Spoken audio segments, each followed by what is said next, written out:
Now we're going to look at the past participle and another function that it has, and that's going to be with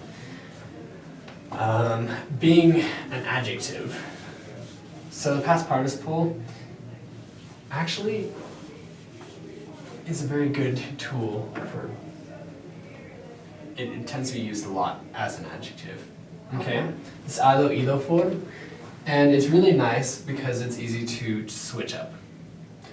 Okay, so let's do estar.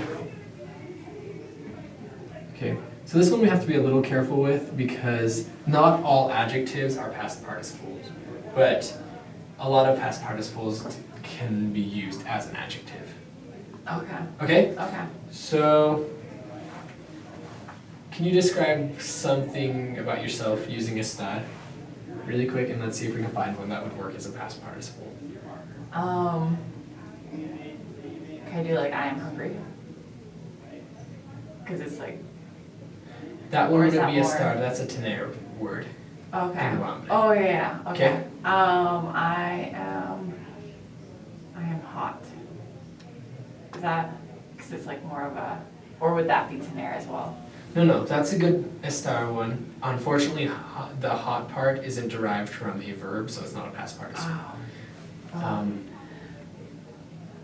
Go ahead and think of another one. Sorry, I'm gonna make you do the thinking today. It's all good. I am.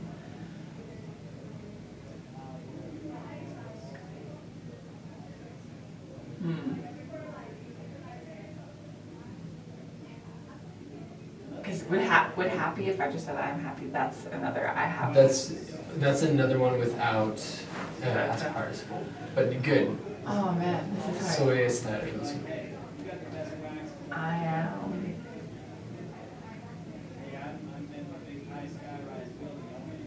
I need to use past. I am reading a book. Can I say that? Estoy. That one's more of a verb because it's not. So with estar, we used it past participle as an adjective. Okay, so I'm reading, that's still a verb. It's the gerund form. Okay. Wait. Okay. Give me an example, and then I'll. Okay, I'll no, say not a it. problem. Let's do. I'm excited. I was thinking about saying excited, and then Good. I was like, I don't You're know on if the I same should do that track one. then. Okay. I'm excited. So I chose happy instead. to excite, the verb, well, one of the verbs that you can use for it, emocionar. Okay, so I'm excited. How do we conjugate I'm in from estar? Estoy. Good. And then how do you think we would get a past participle from emocionar? Would it be emocionado? Good.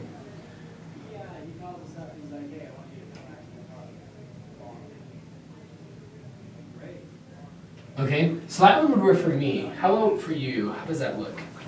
I think it looks good. So,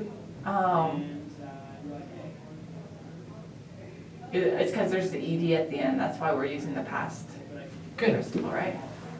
Yes. Again, you have to be careful because there are some irregulars in English that are still past participles, but they don't have the ed. This one happens too, so that's a really nice indicator. Okay.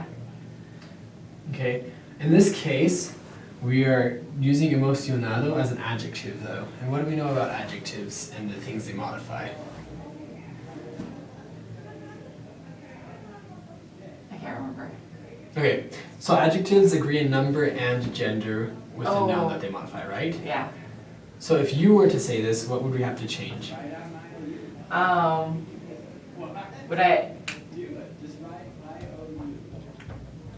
I don't know, because you can't put the A at the end, can you? Because you'd have to try and make it like feminine, right? Yeah. And How would we so, do that? What is the most simple way that you can think of? You already said it. you just put the A at the end? Good. Oh, okay. Yep. So for feminine nouns, in which case you would be one, I wouldn't. So emocionado would work for me. Okay. But you would want to change it to an A, which that's a terrible A, but it works. What if we said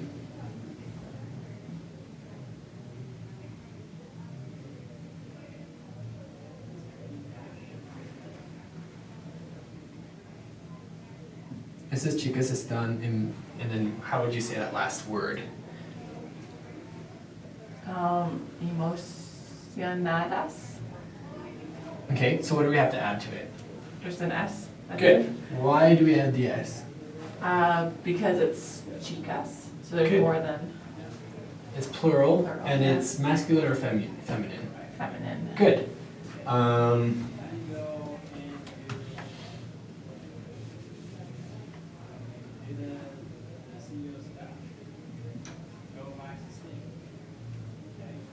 What if we do it that way? It would be an OS. Good. We change it back to an O. Alright, you see how that works? I think so, yeah. Okay, so this is still a past participle. This is it in the form of an adjective. With a star, it tends to be an adjective because it's usually describing the state of being of a subject. So it's usually describing the subject in some way. Okay, so star always stays present, and then it's the Not adjective. necessarily present, but it tends to be used, if you use a past participle with it, this past participle tends to be used in the function of an adjective instead of a verb. Okay. Okay? So quick question. So what? So I could you could say excited but not happy. So what's the difference between the two? Happy has its own adjective that's not derived from a verb. Okay? Okay. So feliz, that's not, it's not a a pure verb. adjective. Okay. It's not an adjective that we brought from a verb like emocionar is. Okay. Okay? Because there's no like felizar or felicer or Yeah. anything like that. Okay. It's just feliz. Okay? You have other things like that. Let's see. Mucho is another adjective that's just an adjective. There's no verb form for it, so it's not derived from a verb. Okay. Okay, the past participle is actually a verb form, but it can use the function. It can be used as a function of an adjective. Okay. Okay. Don't worry too much about that. Just know that you can use the past participle as an adjective. Okay. Okay. So if the verb, if the adjective can look like the verb, like emocionar, Mm-hmm. and have the ending, that's when and you use a stoy or a star in front of it, that's when you do a past participle. Like you change it. If you're using it for deriving it from a verb form. Okay. Okay. Okay. If you're reading it, all you really have to look for is your ado, ido endings. Oh, okay. Okay. And if it's used as an adjective, your ado, ido can also be ada, ida, ados, ados, idos, and all those other ones. Okay. Okay? Okay. But the ado, ido is a good indicator that it's probably a past participle. Okay. Okay? Okay. That makes sense. Emocionado. You've probably heard in class aburrido, Oh yeah, boring. bored, Bored. or boring if you use ser. Okay. Yeah, with ser also, the past participle tends to be an adjective.